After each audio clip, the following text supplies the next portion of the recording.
Habari mtazamaji wa M1 TV, ninakupenda sana. Kama kwanza hujasubscribe channel hii, nikusihi usubscribe na kulike ili uweze kuzipata taarifa pindi ambapo zinatokea. Na kama kawaida ninakuletea matukio mbalimbali, habari mbalimbali ili uweze kuzifahamu. Kikubwa tu ni kwamba ili uweze kuzipata moja kwa moja kila wakati, hakikisha kwamba umegusa hiyo alama ya kengele ili matukio mbalimbali ninapokuletea usiyakose.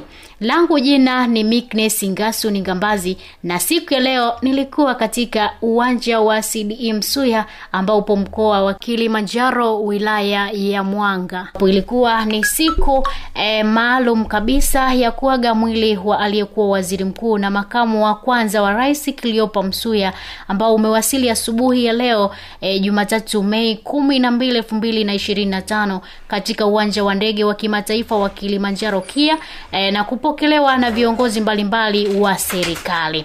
Na moja kwa moja hapa tazama jinsi ambavyo ilikuwa kwa wakazi wa wilaya ya Mwanga, jinsi ambavyo wameupokea mwili wa kiongozi wao, na kwa wanamuita baba wa Mwanga kutokana na kwamba alifanya mambo mengi, mambo makubwa katika wilaya ya Mwanga.